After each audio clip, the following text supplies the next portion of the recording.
Hey. Hi, Juliana. Thanks for joining me tonight.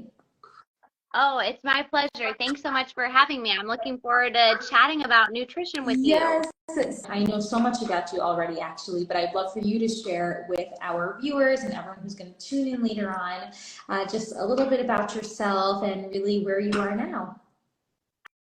Yeah, absolutely. So I'm the Artistic Director of Ballet 58, which is located just outside of Chicago. I started probably like a lot of your viewers as a bunhead who dearly loved to dance. And I went through, kind of all of my formative training in a time where healthy eating was not really a topic of discussion for dancers in any sort of a healthy way. So something that I treasure as a teacher, director, and choreographer is getting to share my journey with learning to have a good relationship with food and to try to bring awareness that yeah, there's so many resources out there for young dancers. They don't have to be afraid of nutrition. Absolutely. Such a good point, especially in how you are prioritizing fostering a supportive relationship that dancers have with food. So obviously that's so much of what I do here at To The Point Nutrition. And exactly what you said, this isn't necessarily something that was even discussed when you were dancing full time, when I was dancing, especially I feel like when I was dancing, there were some conversations that were starting, but the problem was that the topics of nutrition often turn to becoming something that can be helpful to something that can actually be very obsessive for a lot of dancers. So a lot of the work that I'm doing is trying to just normalize our relationships with food, that not everything has to just be about, what is the, and I quote, perfect food for a dancer. So talk to me a little bit more. What are some steps that you do take to just foster some of this work with your dancers as from the perspective of an artistic director? Yeah, such a great question. Yeah, so I think for me, I learned early on how triggering the word nutrition even can be for some dancers. And words like healthy sometimes have been appropriated to mean super thin. So I think one of the first things that I learned to do as a director, once I kind of became aware of how much this was impacting different dancers, is to really help them to understand um, how different words could be impacting them, and then to also change my vocabulary as a dance educator. And so I know my studio directors and company directors, school directors, a lot of the people that I've trained under and worked for would use words like, I want you to look toned, or I want you to, flatten your stomach, things like that. And so I think as a first building block, we as dance educators have to really get rid of some of that old fashioned lingo that, yeah, it was really common 20 years ago. But in my opinion, there's no place for that. And then I think from there, once you kind of rehab your vocabulary to understand those triggers for your dancers, then you have to really get yourself educated on what healthy eating actually looks like. And then I think making resources available regularly, along with time to eat, time to have snacks in the schedule, all of those things are very crucial to having a healthy culture around food in the workplace. Yeah, wow. So much to just unpack in that one answer because that was absolutely fabulous. And you are giving such invaluable insight right now. The first thing is just the importance of linguistics and how we are delivering messages to our dancers. One thing that I'm always sharing on Instagram is, well, two things actually. The first is just common rhetoric that dancers might hear around food that for some might seem harmless, but for other dancers can actually spark a ton of self-doubt. A mere supposed harmless comment about one's meal, right? Or one snack. Or like you said, words like healthy, unhealthy, good, bad around certain foods can spark so much self-doubt for a lot of dancers. So switching to other more helpful terms that can trigger a lot less self-doubt, ideally zero self-doubt, is super important. And the work comes in not just the work that I do with dancers on the individual levels, teaching them how to build that resilience, but also teaching the educators, right, how we can change the industry at large and make it that we're, like you said, fostering just a more supportive environment for our dancers to begin with is so critical. So I think hearing that perspective, not only is it inspiring, but it's also just helpful for other educators to hear. Focusing a lot on just a more neutral language around food, you know, seeing food as food, not food as necessarily something that we need to be cautious around or that dancers need to avoid in any which way, is also incredibly important. And it sounds like you're doing a lot of work to just shift the rhetoric in your work with dancers. Oh yeah, and I think, you know, you hit on so much good stuff, Rachel. Speaking to the professional dancer side of things, as a director, something that I have a really like firm stance on is I don't believe that directors should talk about weight with their Mm. employees. There's no other profession, well, maybe a few outdated sports, but most other professions, you would not have a conversation around weight in the workplace. And so I really feel strongly that that is not an appropriate conversation.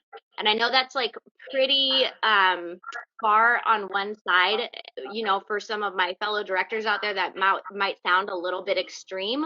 But what I found is that when you empower dancers to have their own will and kind of their own health in mind when they're making those decisions, they end up being such incredible athletes. And everybody's body is different, and they can care for their body best when they are in charge of it and they're not being told how much they need to eat or what they need to weigh. And so that's something that I'm really passionate about sharing with other directors, that if you want healthy athletes, you need to give them resources to be able to do their jobs and then kind of put it at their disposal and butt out of it.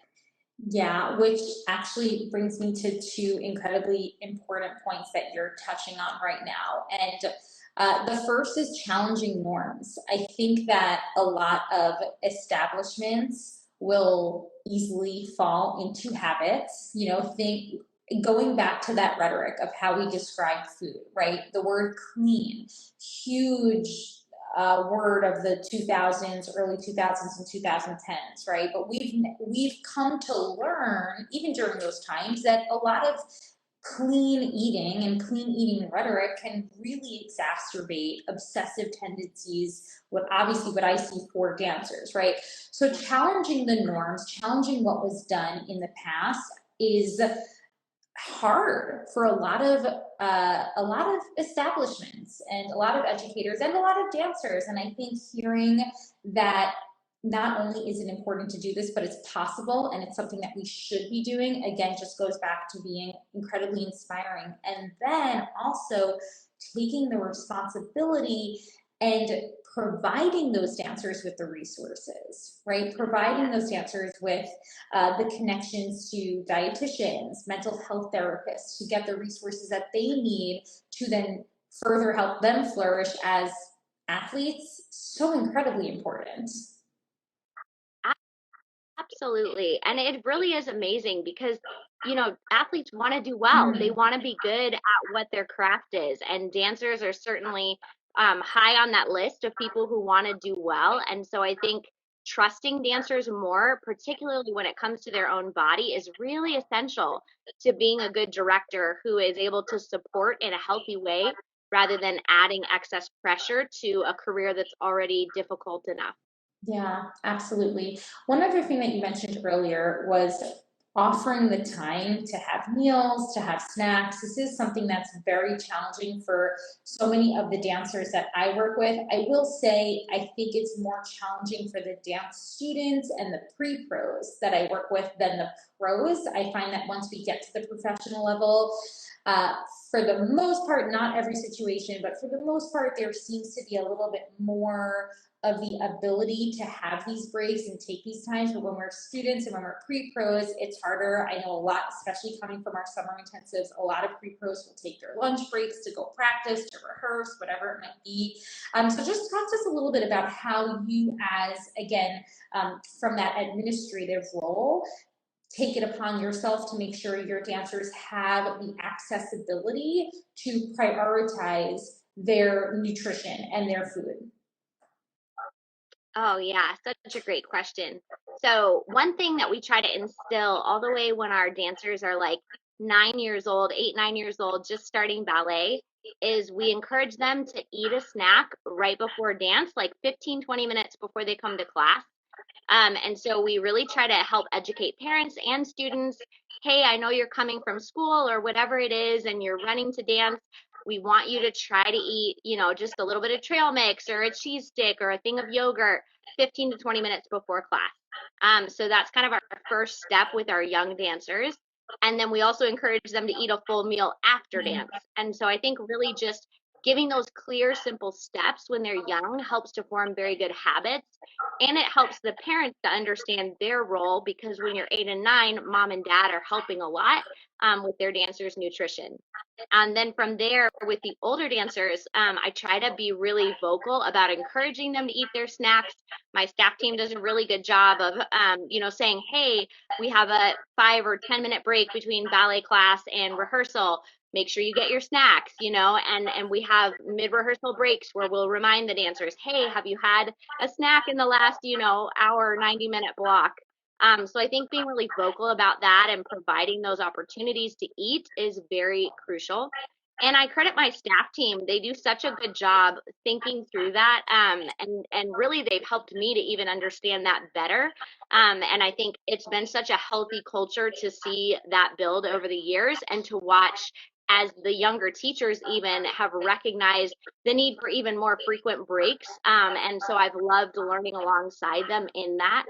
And then the other thing I would say is the staff team needs to eat to where the students are able to see that they're having a snack too.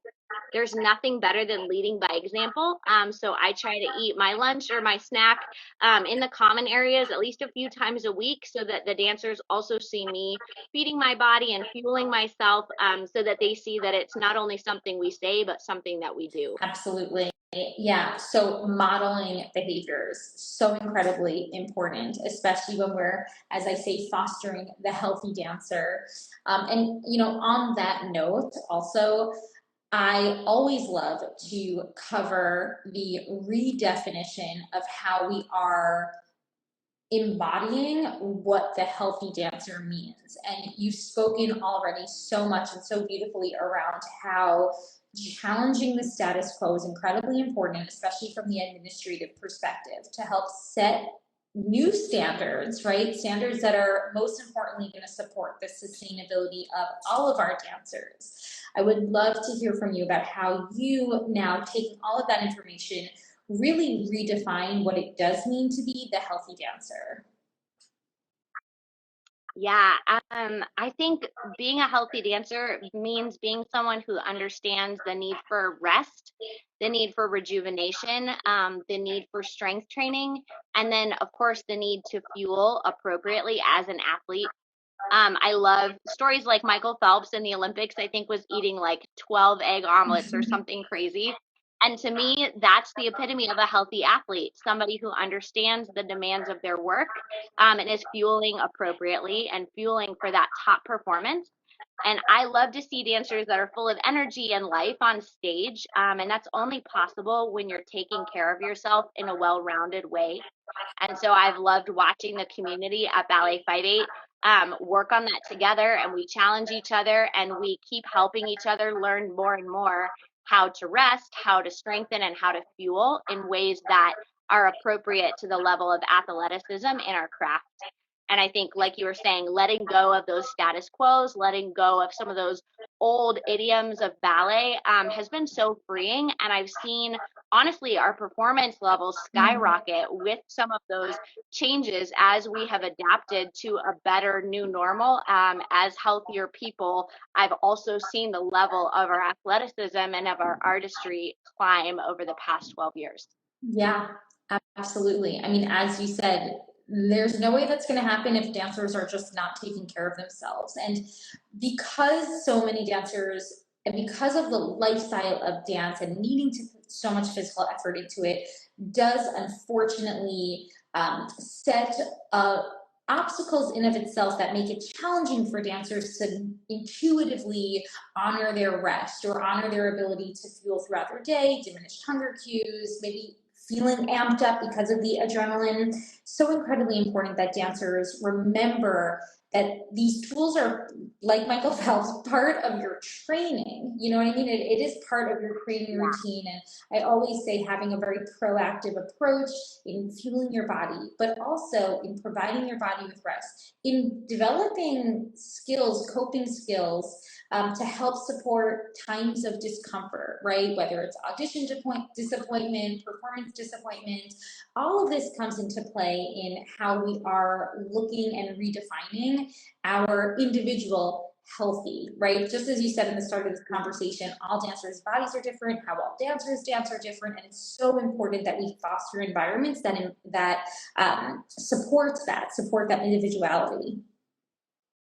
Oh, I love that so much. And I really think that is the lifeblood of dance, to see each individual thrive, and to understand that ballet is not better when we're all clones of each other. It really is better to have the diversity. And I love to think of the company and the school as kind of almost like being in the rainforest, where it's beautiful not because of their sameness, but because of their differences.